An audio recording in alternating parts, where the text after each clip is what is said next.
Excellency is the الولايات President المتحدة of the United States of America, الأمريكية دونالد ترامب. Mr. Donald Trump. The floor is yours, sir.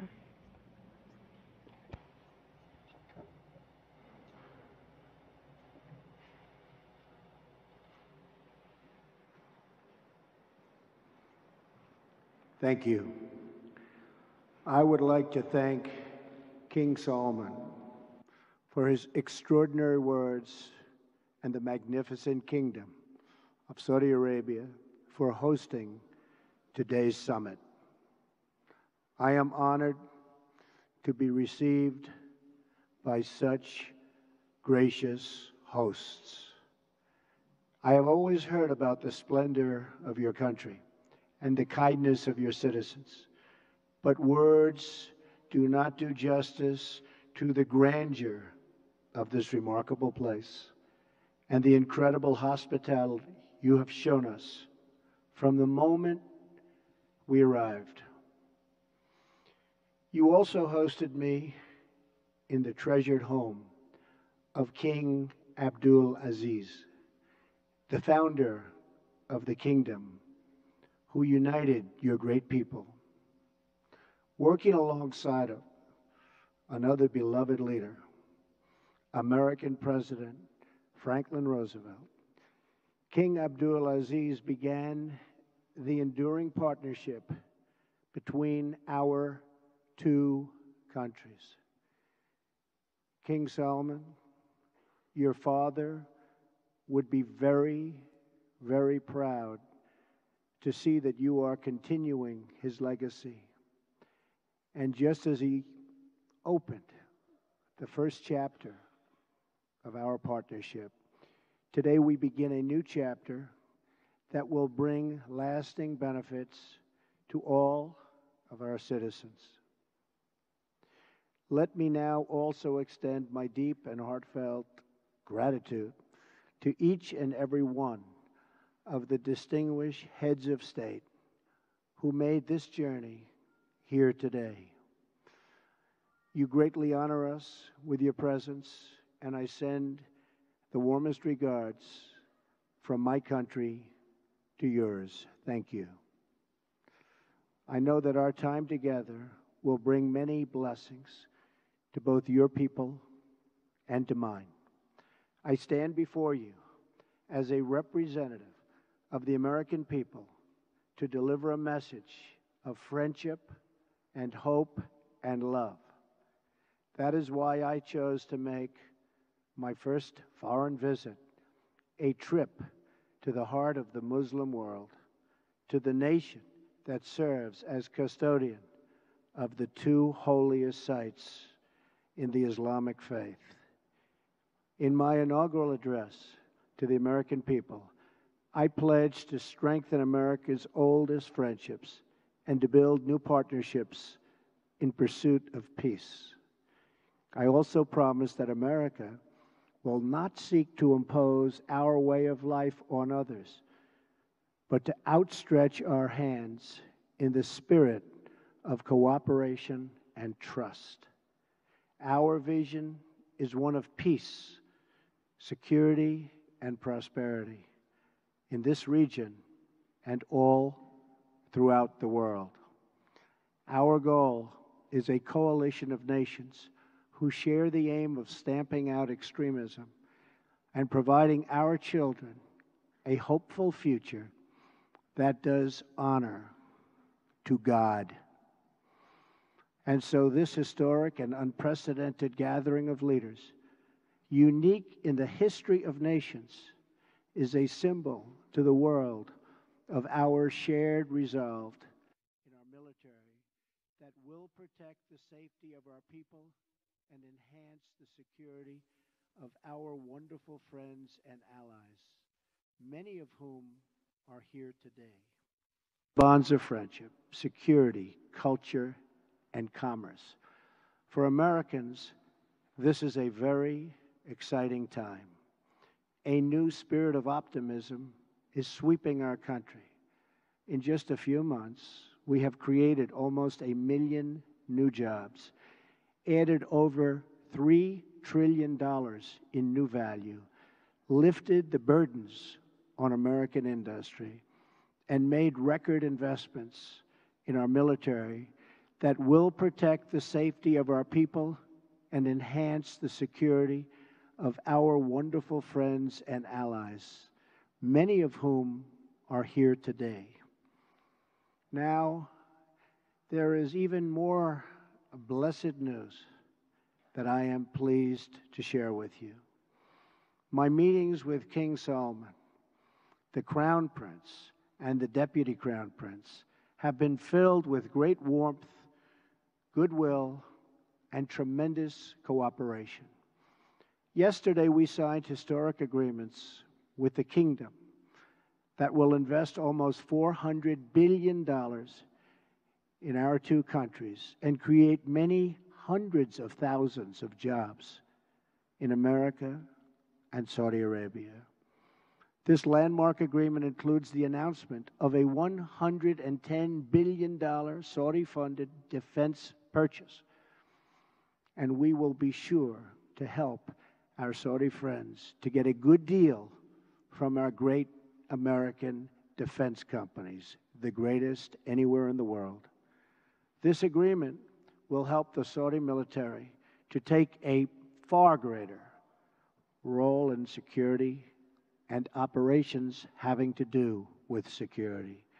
We have also started discussions with many of the countries present today on strengthening partnerships and forming new ones to advance security and stability across the Middle East and far beyond.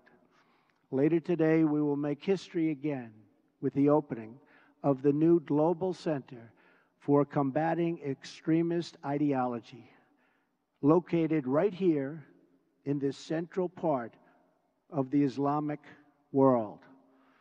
This groundbreaking new center represents a clear declaration that Muslim-majority countries must take the lead in combating radicalization, and I want to express our gratitude to King Salman for his strong demonstration and his absolutely incredible and powerful leadership.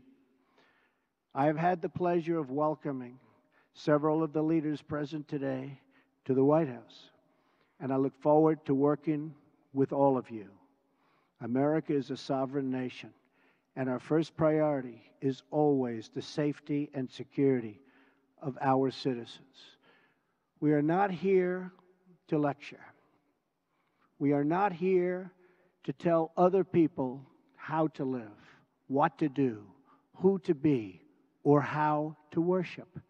Instead, we are here to offer partnership based on shared interests and values to pursue a better future السعي إلى for all مستقبل of us. أفضل لكلنا.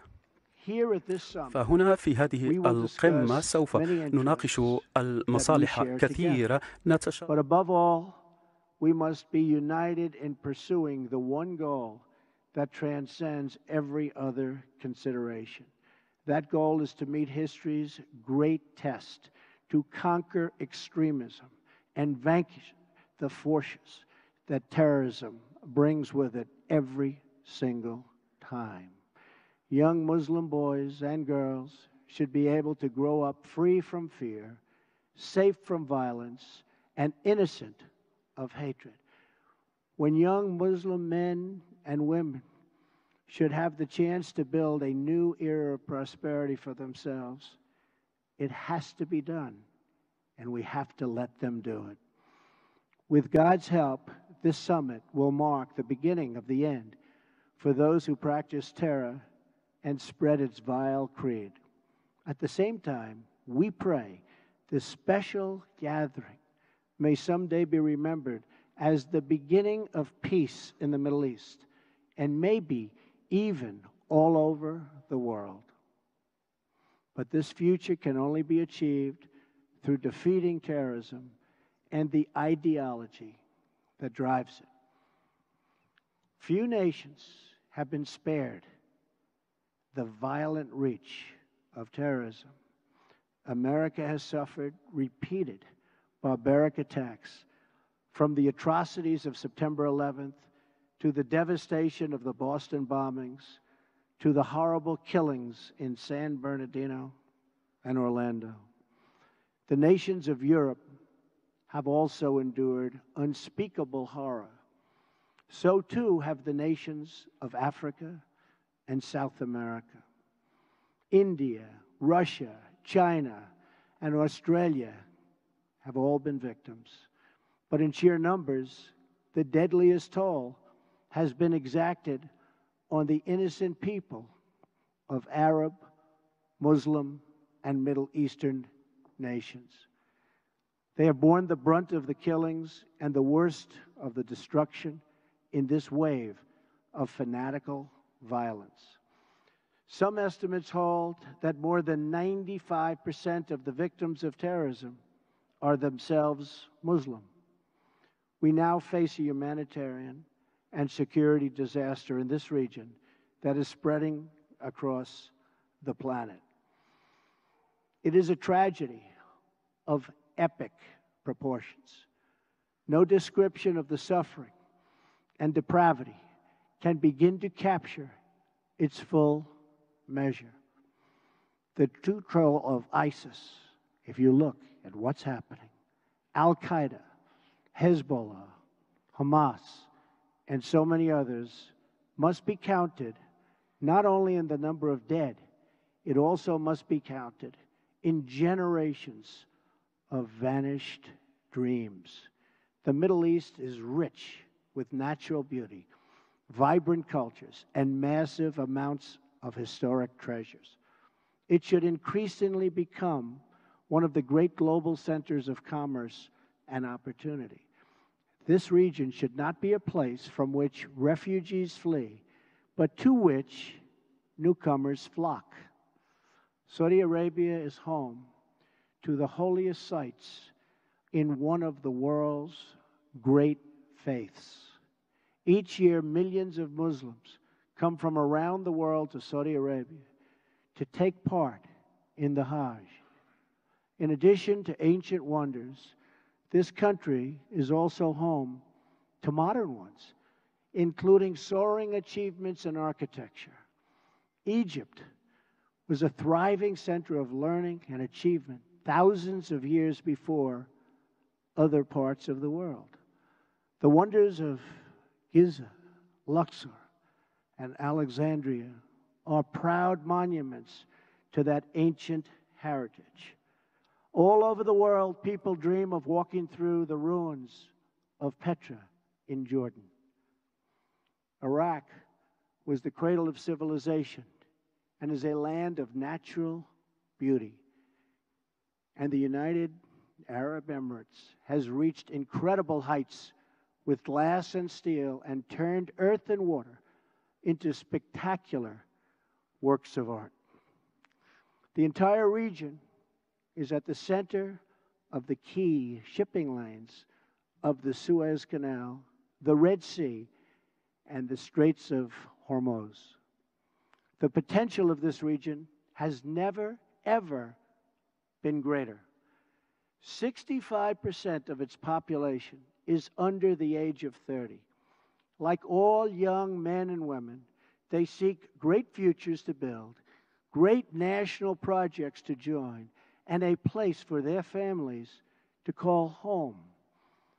But this untapped potential, this tremendous cause of optimism, is held at bay by bloodshed and terror. There can be no coexistence with this violence. There can be no tolerating it, no accepting it, no excusing it, and no ignoring it. Every time a terrorist murders an innocent person and falsely invokes the name of God, it should be an insult to every person of faith. Terrorists do not worship God, they worship death. If we do not act against this organized terror, then we know what will happen and what will be the end result. Terrorism's devastation of life will continue to spread. Peaceful societies will become engulfed by violence, and the futures of many generations will be sadly squandered. If we do not stand in uniform condemnation of this killing, then not only will we be judged by our people, not only will we be judged by history, but we will be judged by God. This is not a battle between different faiths, different sects, or different civilizations. This is a battle between barbaric criminals who seek to obliterate human life and decent people, all in the name of religion. People that want to protect life and want to protect their religion. This is a battle between good and evil. When we see the scenes of destruction in the wake of terror, we see no signs that those murdered were Jewish or Christian, Shia or Sunni. When we look upon the strains of innocent blood soaked into the ancient ground, we cannot see the faith or sect or tribe of the victims. We see only that they were children of God whose deaths are an insult to all that is holy. But we can only overcome this evil if the forces of good are united and strong, and if everyone in this room does their fair share and fulfills their part of the burden. Terrorism has spread all across the world, but the path to peace begins right here on this ancient soil in this sacred land. America is prepared to stand with you in pursuit of shared interests and common security. But the nations of the Middle East cannot wait for American power to crush this enemy for them. The nations of the Middle East will have to decide what kind of future they want for themselves, for their country, and frankly, for their families and for their children. It's a choice between two futures, and it is a choice America cannot make for you. A better future is only possible if your nations drive out the terrorists and drive out the extremists. Drive them out. Drive them out of your places of worship. Drive them out of your communities. Drive them out of your holy land. And drive them out of this earth. For our part, America is committed to adjusting our strategies to meet evolving threats and new facts. We will discard those strategies that have not worked and will apply new approaches informed by experience, talent, and judgment. We are adopting a principled realism rooted in common values, shared interests, and common sense. Our friends will never question our support, and our enemies will never doubt our determination. Our partnerships will advance security through stability, not through radical disruption. We will make decisions based on real-world outcomes, not inflexible ideology. We will be guided by the lessons of experience, not the confines of rigid thinking. And wherever possible, we will seek gradual reforms, not sudden intervention. We must seek partners, not perfection, and to make allies of all who share our goals. Above all, America seeks peace, not war.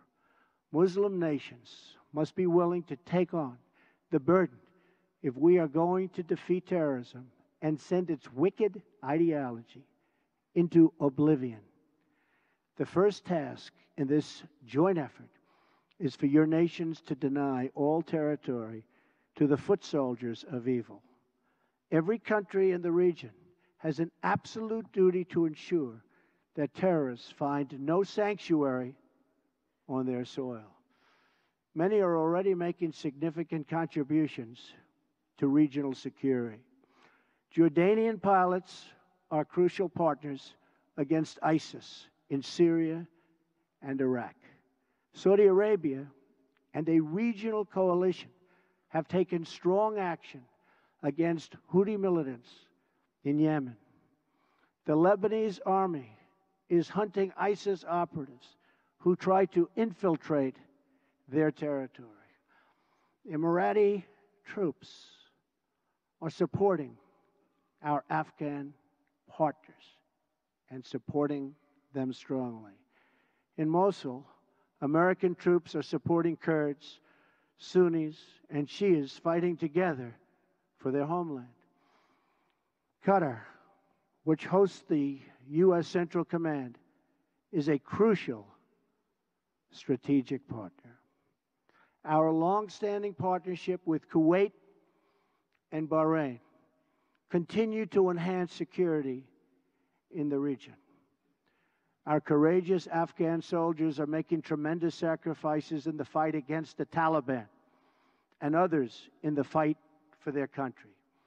As we deny terrorist organization control of territory and populations, we must also strip them of their access to funds. We must cut off the financial channels that let ISIS sell oil, let extremists pay their fighters, and help terrorists smuggle their reinforcements. I am proud to announce that the nations here today will be signing an agreement to prevent the financing of terrorism, called the Terrorist Financing Targeting Center, co-chaired by the United States and Saudi Arabia, and joined by every member of the Gulf Cooperation Council. It is another historic step in a day that will be long remembered. I also applaud the Gulf Cooperation Council for blocking funders from using their countries as a financial base for terror, and for designating Hezbollah as a terrorist organization, which they certainly are, last year. Saudi Arabia also joined us this week in placing sanctions on one of the most senior leaders of Hezbollah. Of course, there is still much work to be done. That means honestly confronting the crisis of Islamic extremism and the Islamists and Islamic terror of all kinds.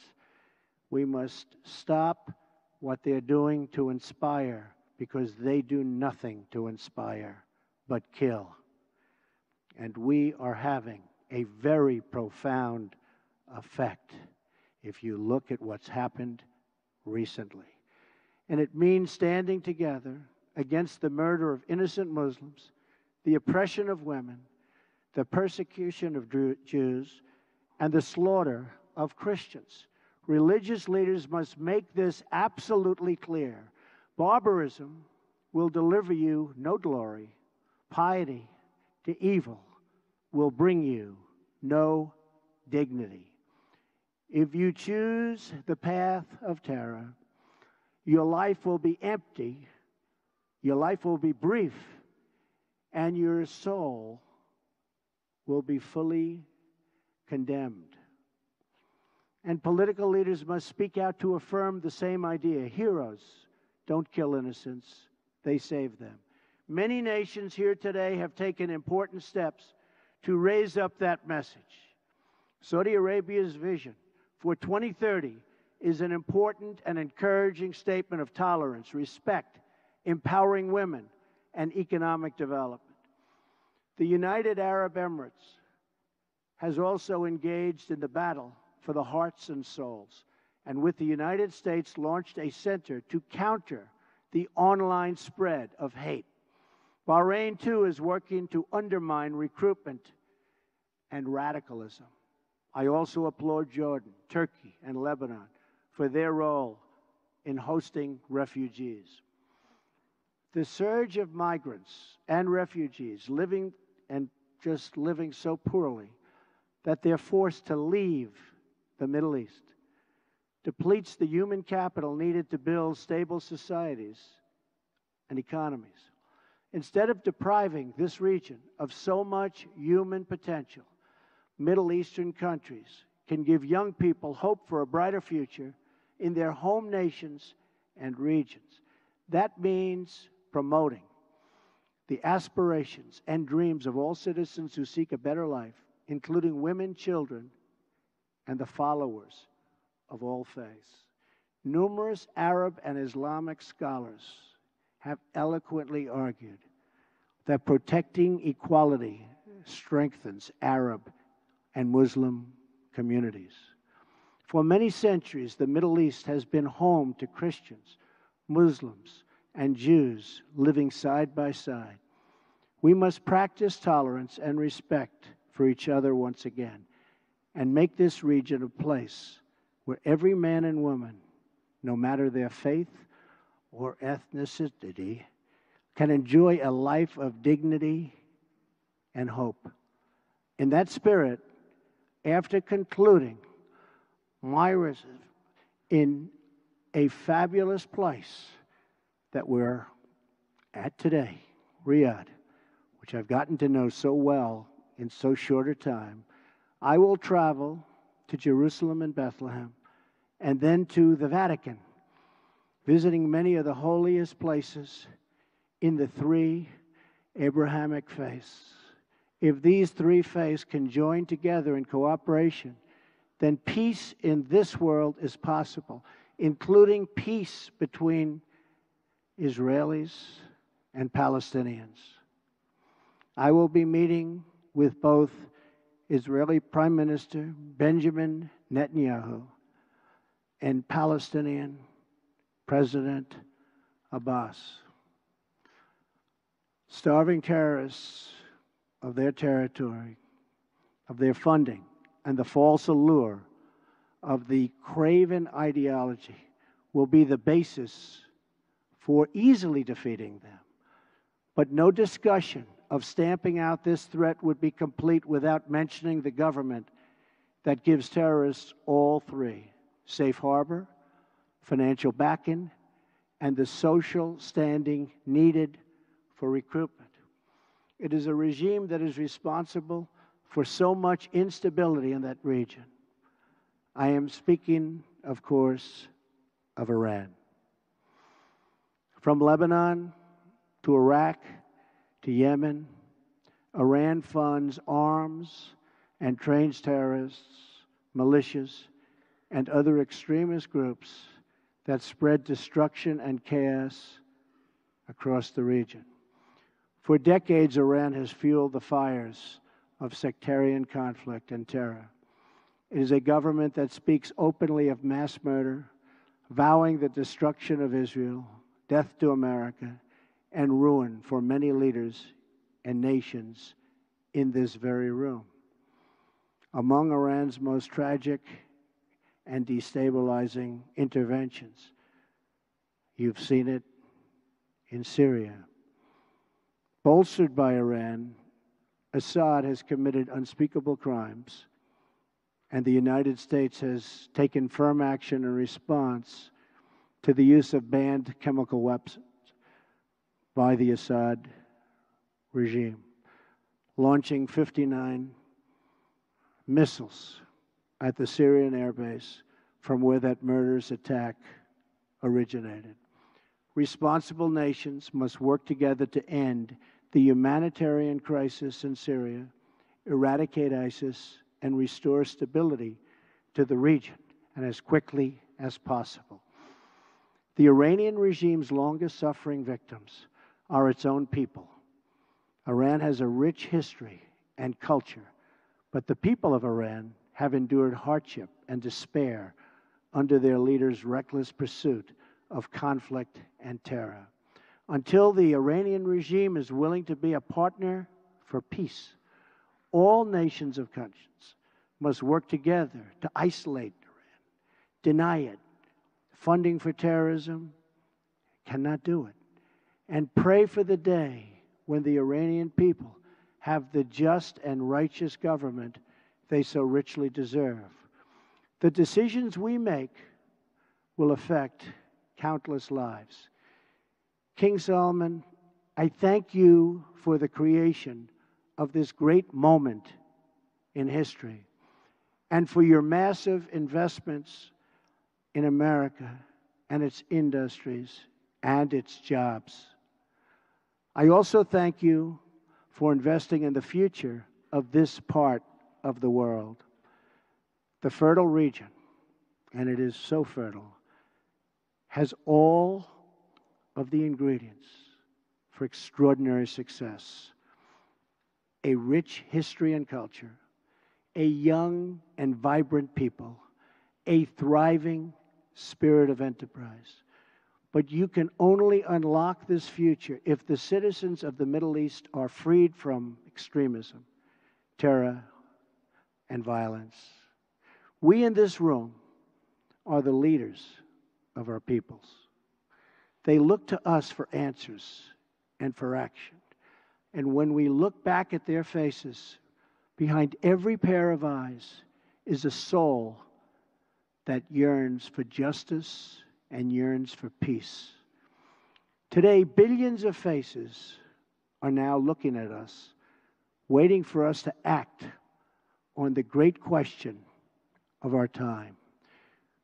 Will we be indifferent in the presence of evil? Will we protect our citizens from its violent ideology? Will we let its venom spread through our societies? Will we let it destroy the most holy sites on earth? If we do not confront this deadly terror, we know what the future will bring: more suffering, more death, and more despair.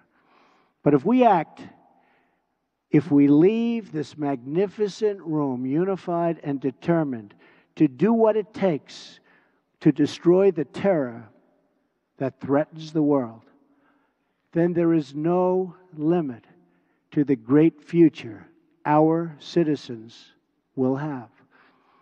The birthplace of civilization is waiting to begin a new renaissance. Just imagine what tomorrow could bring. Glorious wonders of science, art, medicine, and commerce to inspire mankind. Great cities built on the ruins of shattered towns. New jobs and industries that will lift up millions and millions of people. Parents who no longer worry for their children, their families, and who no longer mourn for their loved ones. And the faithful who finally worship without fear. These are the blessings of prosperity and peace. These are the desires that burn with a righteous flame in every single human heart. And these are the just demands of our beloved people. I ask you to join me, to join together, to work together, and to fight together, because united, we will not fail. We cannot fail. Nobody, absolutely nobody, can beat us. Thank you. God bless you. God bless your countries.